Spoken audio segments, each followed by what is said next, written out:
Hi friends, అందరికీ నమస్కారం. Welcome to my channel. ఇప్పుడే అందిన వార్త. ప్రభుత్వ ఉద్యోగులకు శుభవార్త. చంద్రబాబు కీలక నిర్ణయం తీసుకున్నారు. ఈ విషయాలన్నీ తెలుసుకునే ముందు ఈ వీడియోని ఎక్కడ స్కిప్ చేయకుండా కంప్లీట్ గా చూడండి ఫ్రెండ్స్. అప్పుడు మీకు కంప్లీట్ ఇన్ఫర్మేషన్ అనేది తెలుస్తుంది. అలాగే ఇప్పటి వరకు మన ఛానల్ ఎవరైతే సబ్స్క్రైబ్ చేసుకోలేదో దయచేసి సబ్స్క్రైబ్ చేసుకోండి ఫ్రెండ్స్. అదే విధంగా లైక్ చేయడం మాత్రం మర్చిపోకండి ఫ్రెండ్స్. లైక్ చేయడం వల్ల ఇలాంటి ఇంపార్టెంట్ ఇన్ఫర్మేషన్ చాలా మందికి రీచ్ చేసిన వాళ్ళం అవుతాం. ఇంకా లేట్ చేయకుండా వీడియోలోకి వెళ్ళిపోదాం ఫ్రెండ్స్.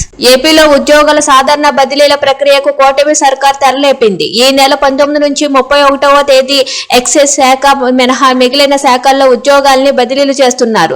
ఇందుకోసం ఇప్పటికే మార్గదర్శకాలు విడుదల చేసింది. అయితే ఇందులోని ఏడాది లోపు రిటైర్ అవుతున్న ఉద్యోగాలను ఈ ప్రక్రియ నుంచి మినహాయించాలని డిమాండ్లు వచ్చాయి.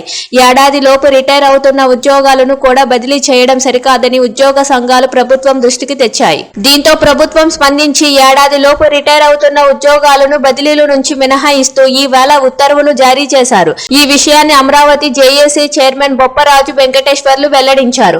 31/3/2025 లోపు పదవీ విరామణ పొందే ఉద్యోగులందరికీ ప్రస్తుత సాధారణ బదిలీల నుండి మినహాయింపునిస్తూ ఉత్తర్వులు జారీ చేసినట్లు ఆయన తెలిపారు. దీంతో 8,000 మంది ఉద్యోగులకు ప్రయోజనం కలుగుతుందన్నారు. వాస్తవానికి ఏడాదిలో రిటైర్మెంట్ ఉన్న ఉద్యోగులు 62 సంవత్సరాల వయసులో అనేక శారీరక జబ్బులతో తీవ్ర ఇబ్బందులకు గురి కావడమే కాకుండా వారి పెన్షన్ పేర్లతో 6 మాసాలు ముందుగా తయారు చేసుకునే వెసులుబాటు ఉండదని ఇదే విషయం ప్రభుత్వ పెద్దల దృష్టికి తీసుకువెళ్లామన్నారు.